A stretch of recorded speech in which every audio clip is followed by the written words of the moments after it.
I want to start off with a question that is amongst the most common of entrepreneurs, and that is, how did you finance this thing?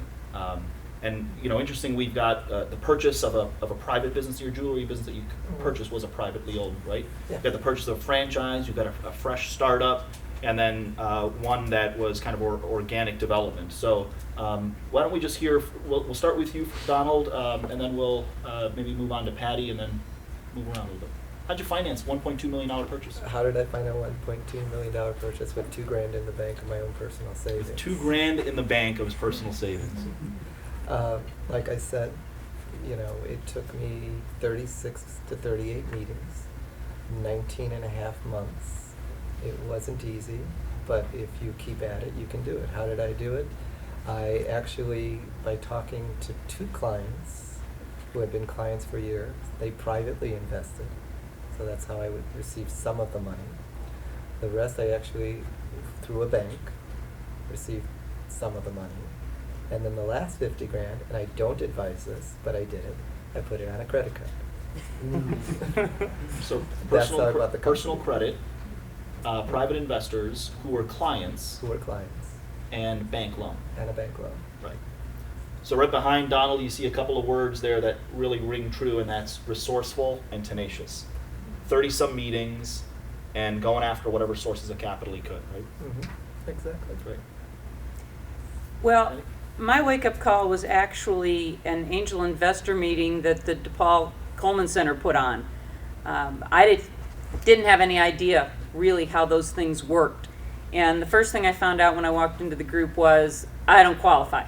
So I found out what mezzanine financing was and what was involved with angel investors, and quickly learned I was in the bootstrap and family group.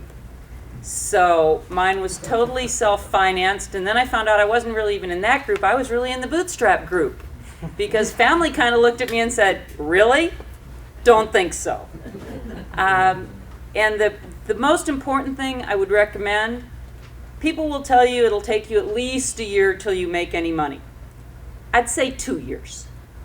And that means money to pay your mortgage, your rent, whatever your expenses are, in addition to the cost of your business. Now, mine's very unique because I sell to cancer patients. And unfortunately, that's a business that's always there. So I thought, it's not going to take me a year. But what I found out was, while my issues were different, my issues were things like accreditations and dealing with Medicare and all that kind of stuff. But the bottom line was, it took me over a year, and I started in August of '08. It took me over a year to actually get my first clients. From August to, I made a little money, but from August to December of '08, I made I sold $634. Those were my sales for the first 4 months I was in business. Last year, my sales were $26,000. Big jump. Not enough to pay me, not enough to cover my expenses. So am I giving up? Absolutely not. I mean, it's going to continue to grow. It's going to continue to build. But I put in 6 figures to get this thing off the ground. So to have gone through 18 months and have sales of under $30,000, it's going to be a while before I make my money back. So be sure you are prepared for what you're facing. Great, thank you. Was that a Meet the Angels event? Yes. That's great. That's pretty cool. Thanks for sharing that. Priscilla, how did you finance the acquisition of a franchise?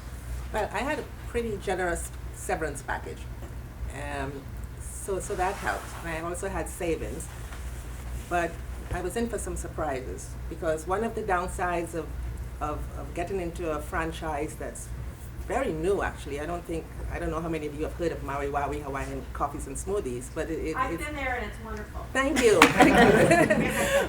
But at the time I got into it, there weren't that many retail stores. Maui Waui was just getting into that business model. It's well known for their event model, which they can do very well. And so the projections that I had gotten from them as far as what things would cost was nowhere near what I would need. Before you sign your agreement, you're encouraged to speak to other franchisees. And I did that, and I thought I did my homework. And the thing is, those franchisees were in different states, and they had different experiences. So to build a store in the city of Chicago, you know, where the workers had to be union workers, and it cost a lot more than I had anticipated. So I had to resort to the SBA, got an SBA loan. So in addition to the savings that I had and the pension that I took as a lump sum and I committed to this project, I had an SBA loan, and I eventually had to refinance my home as well. So that's how I got the funds to get started, and still needing funds. So do the research, people. So self-financed and an SBA loan for you, Yes. Priscilla, Mhm. and Patty, self-financed entirely? Yep. Chris? Mine is pretty much self-finance. I'm a bootstrap kind of person where that's trying to figure out how to do all these different systems and processes as cheap as possible, and then we can grow them later. We do have some investment, but I mean, you know, it's not much from friends and family, but no traditional banks or anything like that. And so far, that's been effective. But I know that this year we'll be adding a line of credit because, you know, when you have employees, they like their check to clear. So, you know, when you have a couple dozen, it's important to make sure all those systems are set up so that you're covered. So